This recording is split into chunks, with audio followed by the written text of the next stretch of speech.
नमस्ते। आज से यहाँ ललित कला अकादमी में इनविजिबल पेंटिंग एग्जीबिशन लग रही है। यह भारत की पहली इनविजिबल पेंटिंग एग्जीबिशन है। आइए आपको ले चलते हैं ललित कला अकादमी की गैलरी नंबर 5 में और आपको दिखाते हैं अदृश्य चित्रों की प्रदर्शनी। इस प्रदर्शनी का उद्घाटन केंद्रीय मंत्री श्री अर्जुन राम जी मेघवाल ने किया। अदृश्य रूप में विराजमान गणपति के आगे दीप प्रज्वलित किया गया। इसके बाद मेघवाल साहब ने प्रदर्शनी का अवलोकन किया और अदृश्य चित्रों का आनंद लिया। इनविजिबल पेंटिंग एग्जीबिशन कुछ इस तरह दिखती है। यहाँ पर सभी चित्र अदृश्य हैं, कुछ दिखाई नहीं देता है। केंद्रीय मंत्री श्री मेघवाल साहब और यहाँ पधारे हुए सभी गणमान्य व्यक्तियों ने प्रदर्शनी में रखे अदृश्य चित्रों का आनंद लिया और उन्हें खूब सराहा। आइए आपको बताते हैं कि इन्हें कैसे देखते हैं। हाँ, शाम तक। हाँ,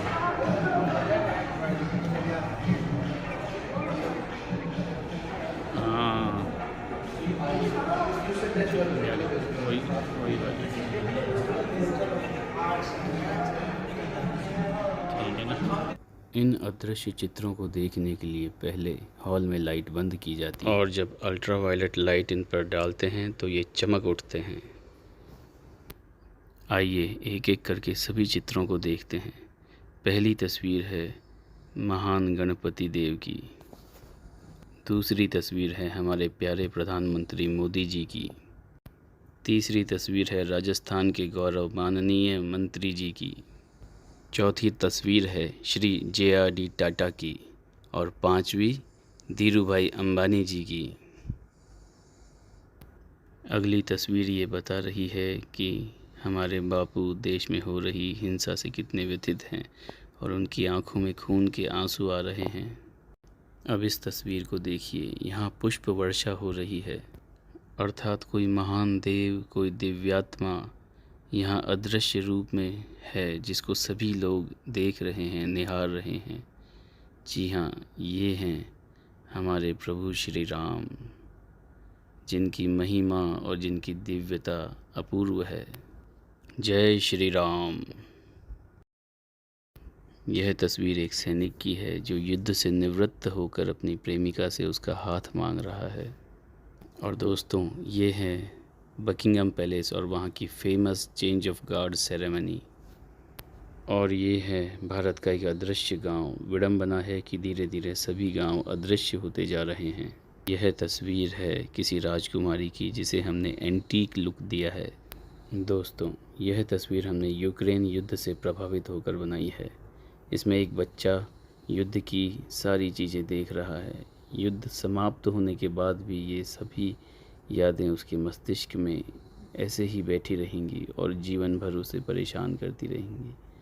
और ये है युद्ध का अदृश्य आफ्टर इफ़ेक्ट, जिसकी कोई गणना नहीं है और ये ऐसे ही चलता रहेगा। इस प्रदर्शनी का उपलक्ष्य है 75वां आज़ादी का अमृत महोत्सव। अवतार फिल्म से प्रेरित होकर बनाई गई यह तस्वीर हमें प्रेम का संदेश देती है। यह है हिमालय की सबसे ऊंची चोटी जो भोर के साथ ही सुनहरी हो जाती है। स्वागत करिए, आपके घर महादेव पधारे हैं।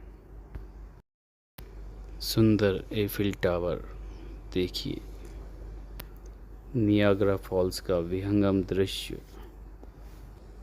और यह है हमारा प्यारा विश्व का 8वां अजूबा ताजमहल। शेख खलीफा की याद में बुर्ज खलीफा की यह पेंटिंग मेरे मित्र इनसेन ने बनाई है। इनसेन का मतलब होता है दीवाना। बुर्ज खलीफा जितना सुंदर दिन में दिखता है उससे कहीं सुंदर रात में दिखता है। और यह है इनविजिबल इंडियन टाइगर। पास से देखिए कितनी शक्ति है इसमें। यह तस्वीर है मातृत्व की। ऐसा प्रेम जो अपने बच्चे को हर शह और मात से बचाता है। यह हृदय विदारक तस्वीर है एक प्रोफेशनल सुसाइड की। समाज कंटकों से परेशान होकर एक कर्मठ गायनेकोलॉजिस्ट ने सुसाइड कर लिया है। गिरते हुए रुपए और किताबें इस बात का द्योतक हैं कि जो धन और जो ज्ञान उन्होंने अर्जित किया वो अब किसी काम का नहीं है। पक्षियों के रूप में बनाए गए उनके पति और उनके बच्चे उनसे दूर जाना चाहते हैं, परंतु प्रेमवश नहीं जा पा रहे हैं। जो जनता नीचे खड़ी है उनमें से अधिकांश ने मोमबत्ती और फूल अपने हाथ में ले रखे हैं, परंतु कुछ लोगों ने डंडे और पिस्तौल ले रखी है। यही वे समाज कंटक हैं जो डॉक्टर्स को आत्महत्या के लिए मजबूर करते हैं, और देश के भविष्य के लिए यह बिल्कुल अच्छा नहीं है। यह अंतिम पेंटिंग थी और फाइनली सब कुछ इनविजिबल है। All the paintings are invisible. माननीय मंत्री जी ने हमें आशीर्वाद दिया और शुभकामनाएं दी। तो आ जाइए आप सब भी भारत की पहली और एकदम यूनिक इनविजिबल पेंटिंग एग्जीबिशन देखने के लिए नई दिल्ली में इंडिया गेट के पास, बिल्कुल पास, मंडी हाउस मेट्रो स्टेशन के बिल्कुल पास में ललित कला अकादमी की गैलरी नंबर 5 में आपका स्वागत है।